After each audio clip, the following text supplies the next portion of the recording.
dipandang oleh orang-orang yang berjiwa materialis, maka ia akan melihat bahwa ketenteraman dan kedamaian hidup ini adalah mutlak ditentukan oleh materi. Semuanya akan diukur dan ditangkap dengan ukuran materi. Bahkan yang dicelakannya, kemuliaan, harkat dan martabat manusia pun kadangkala sudah diukur dan ditangkap dengan ukuran materi. Inilah orang-orang yang berpaham materialis, yang segalanya selalu pandang dengan pandangan materi.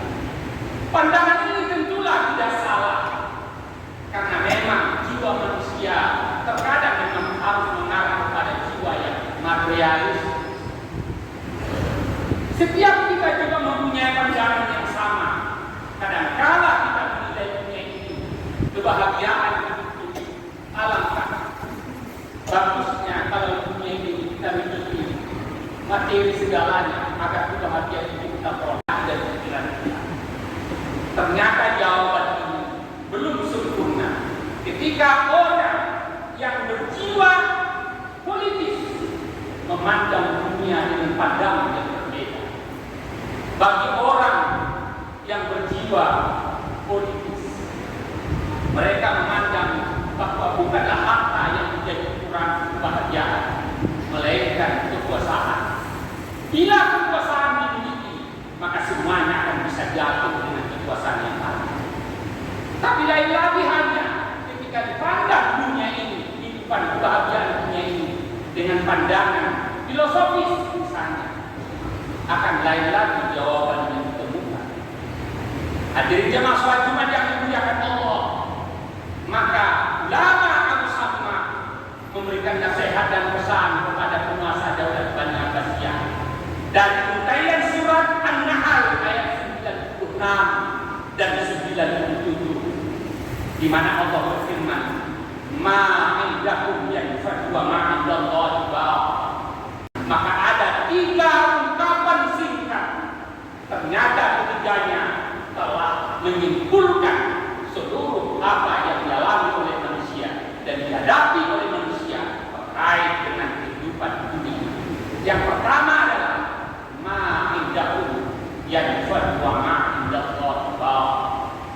Ternyata dunia yang hari ini kita ada di dalam adalah sesuatu yang fana. Dunia yang saat ini kita ada di dalamnya adalah sesuatu yang bersifat relatif dan nisbi. Maknanya adalah dia ada sifatnya sementara. Dia pun akan berubah sesuai kehendak Allah Subhanahu wa taala. Tu'til mulka man tasha' wa tanzi'ul mulka mimman tasha' wa tu'izzu man tasha' wa tudillu man tasha' yadikal khair innaka 'ala kulli syai'in qadir. Ini adalah konsep ketika kita memandang perubahan dunia dan kemuliaan prinsip Allah Subhanahu wa taala. Pada saatnya kekuasaan itu Allah cabut, dia ganti dengan kehinaan, boleh jadi. Kekayaan Allah berikan, kemudian pada waktu tertentu Allah gantikan kekayaan itu dengan kemiskinan. Tetapi itu pun liman yasha, bagi orang yang Allah kehendaki. Maka itu maknanya bahwa alam yang hari ini kita ada di dalamnya adalah yang sesuatu yang selalu berubah. Oleh karenanya amat sangat merugilah setiap kita yang menghabiskan seluruh energi yang kita punya, menghabiskan seluruh potensi yang kita miliki hanya untuk mengejar dunia, hanya untuk mengejar alam ini, padahal alam ini sifatnya sementara.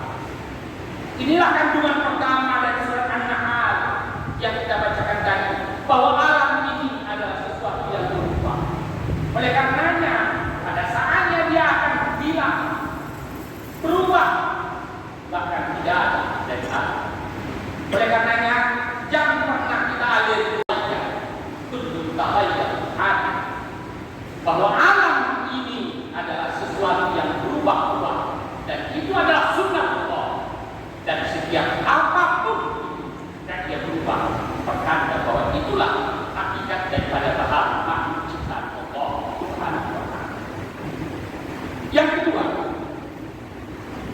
Ketika kita baca surat An-Nahl, maka Allah sebutkan rumusan kedua tentang dunia. Wala najziyanna alladziina sabaru ajrahum bi ahsani ma kanu ya'malun. Maka Allah akan memberikan ganjaran kepada orang-orang yang berlaku sabar dalam melaksanakan kewajiban, bahkan setingkat berlipat ganda dari setiap apa yang mereka. Maknanya Jumat yang dihormati Allah, bahwa alam dunia ini adalah tempat di mana kita bercocok tanam kebajikan untuk mendapatkan hakikat kebahagiaan.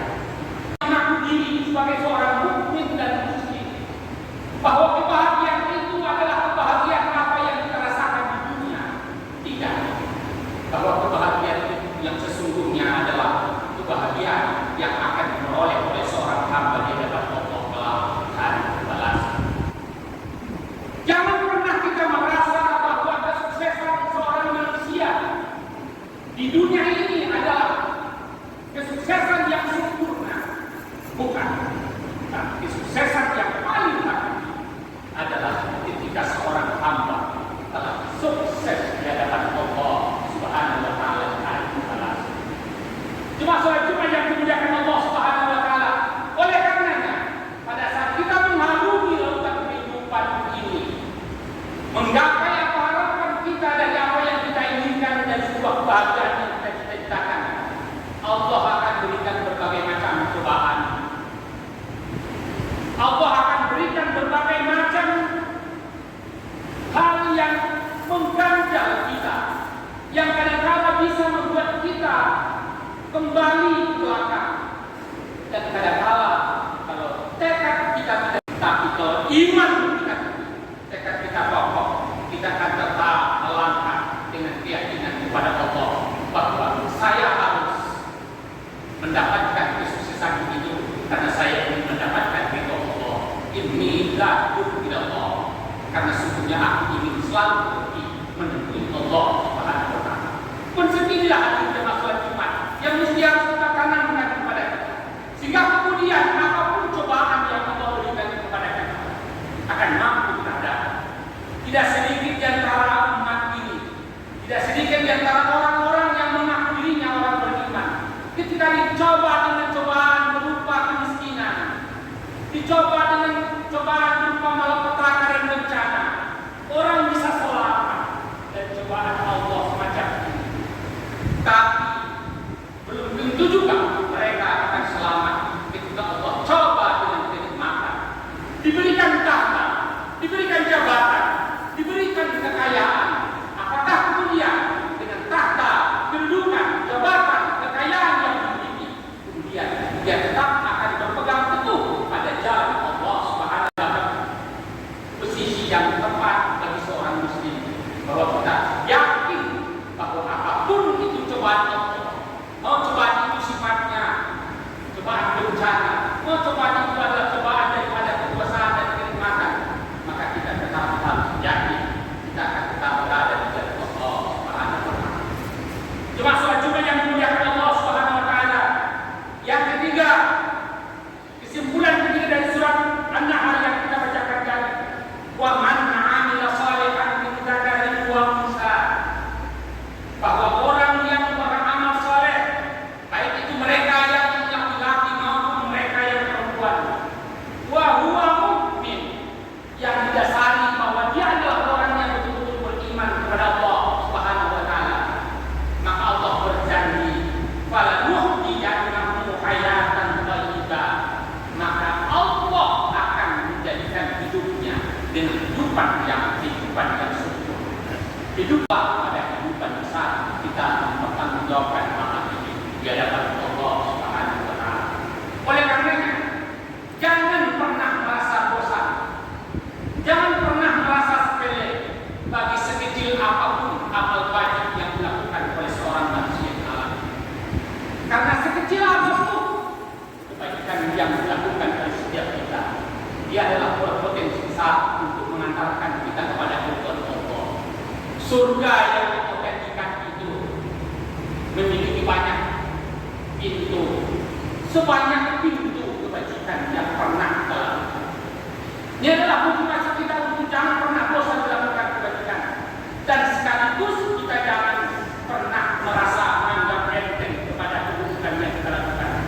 Sekecil apapun nilai kejahatan yang kita lakukan, tapi dia berpotensi menjadi jalan bagi kita untuk mengantarkan kita kepada kehidupan Allah yang kemudian akhirnya kita masuk ke dalam neraka Tuhan. Oleh karenanya akhirnya masalah kita yang memuliakan Allah Subhanahu wa Ta'ala. Motivasi besar yang harus orang yang berbuat kebajikan, meskipun berat untuk dilakukan. Jadilah orang-orang yang senantiasa menghindar dari keburukan, meskipun juga menjadi suatu dan yang berat dilakukan. Dan prinsip penanaman inilah yang harusnya tertanam pada jiwa setiap kita. Di masalah cuma yang memuliakan Allah Subhanahu wa Ta'ala.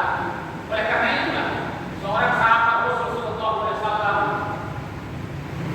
Mu'ad bin Jabal, dia pernah menjumpai Rasulullah SAW untuk bertanya sesuatu terkait bagaimana sikapnya pada sikap beramal sikap di dunia ini mendapatkan kebahagiaan dan ketenangan batin di akhirat kelak. Mu'ad bin Jabal kemudian bertanya kepada Nabi sallallahu alaihi wasallam, "Ya Rasulullah, usini syai'an yanfa'uni ya Allah." Tolong berikan aku wasiat ya Rasulullah, yang dengan wasiat itu aku akan mendapatkan manfaat daripada jalan. Faqala qulillahumma a'inni ala dzikrika wa syukrika wa husni ibadatik. Bermohonlah engkau senantiasa kepada Allah. Ya Allah, jadikan kekuatan kepadaku, berikan bantuanmu kepadaku ya Allah, agar aku tetap senantiasa mengingat dikala aku senang dan susah, dikala aku miskin dan kaya, dikala aku senang dalam keadaan sakit maupun dalam keadaan sehat, tapi zikir kepadamu ya Allah tidak pernah lekang dari kehidupan. Wa syukrika, dan dalam keadaan seperti apapun kehidupan ini ya Allah, agar engkau beri bantuan kepadaku, aku tetap akan bersyukur atas anugerah yang pernah engkau berikan kepadaku. Bukan hanya anugerah yang hanya engkau berikan kepadaku ya Allah, bahkan justru seluruh anugerah yang pernah engkau berikan kepada kedua orang tua, aku mampu untuk bisa mensyukuri. Dan terakhir, berikan aku kekuatan dengan pertolongan hanya untuk ridho. Dimaksud cuma yang memuliakan Allah. Inilah tanaman kita bahwa amal sekecil apapun yang kita lakukan, ketika kita lakukan itu adalah semata-mata menuju ridwan Allah Subhanahu wa Ta'ala, maka itu akan menjadi potensi paling besar dalam rangka mengantarkan kita kepada ridwan Allah Subhanahu wa Ta'ala. Semoga kita ungkapan surat An-Nahl ini bisa menjadi satu renungan berharga buat kita semuanya. Tidak hanya sekedar untuk kita renungkan dan kita dengar sendiri, tapi justru akan lebih bermakna ketika itu menjadi bahagian daripada aplikasi hidup kita. Jadilah kita orang-orang yang menganggap bahwa dunia yang pada itu ada sifatnya sementara, yang pada saatnya akan berubah dan segalanya akan berakhir. Oleh karenanya rugi kita untuk senantiasa menggantungkan diri pada dunia yang bersifat fana. Jadilah kita menjadi orang yang sabar ketika Allah Subhanahu wa Ta'ala coba kita dengan berbagai macam cobaan. Apakah cobaan itu dengan cobaan yang sifatnya musibah dan bencana, bahkan cobaan yang bersifat kenikmatan sekali. Dan jadilah kita senantiasa menuntun diri kita untuk tetap beramal soleh kepada Allah Subhanahu wa Ta'ala dengan amal soleh, dengan kualitas dan kualitas yang terbaik. Mudah-mudahan menjadi pelajaran berharga bagi kita, dan semoga Allah memberikan rahmat dan ridho kepada kita. Amin ya Allah ya Rabbal Alamin. Allahumma shalli wa sallim wa barik ala sayyidina wa maulana Muhammad wa ala alihi wa ashabihi ajma'in. Ayyuhan nas ittaqullaha haqqa tuqatih wa la tamutunna illa wa antum muslimun. Qala Allah ta'ala fi kitabih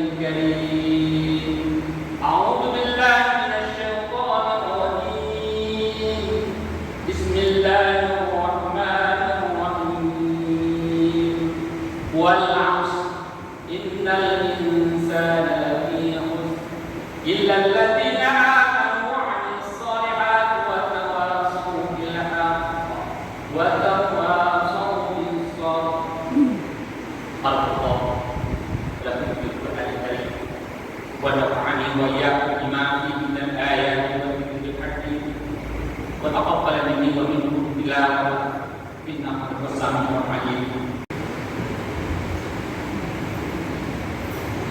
الحمد لله رب العالمين، والصلاة والسلام على أشرف الأنبياء والمرسلين وعلى آله وأصحابه أجمعين.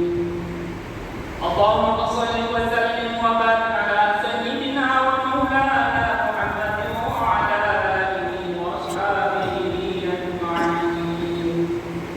أما بعد فيا عباد الله اتقوا الله حق تقاته ولا تموتن إلا وأنتم مسلمون. قال الله تعالى في كتابه الكريم: قل هو الله أحد الله الصمد لم يلد ولم يولد ولم يكن له كفوا أحد.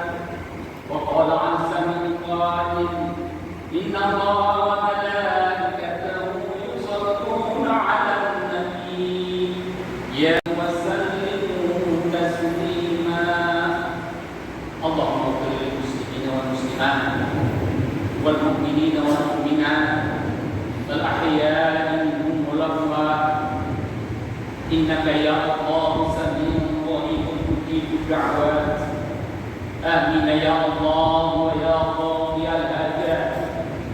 اللهم أرنا الحق حقا وارزقنا اتباعه وأرنا الباطل باطلا وارزقنا اجتنابه. ربنا تقبل دعاءنا إنك أنت السميع العليم وتب علينا يا مولانا إنك أنت التواب الرحيم. ربنا آتنا في الدنيا حسنة وفي الآخرة حسنة وقنا عذاب النار. عباد الله ولذكر الله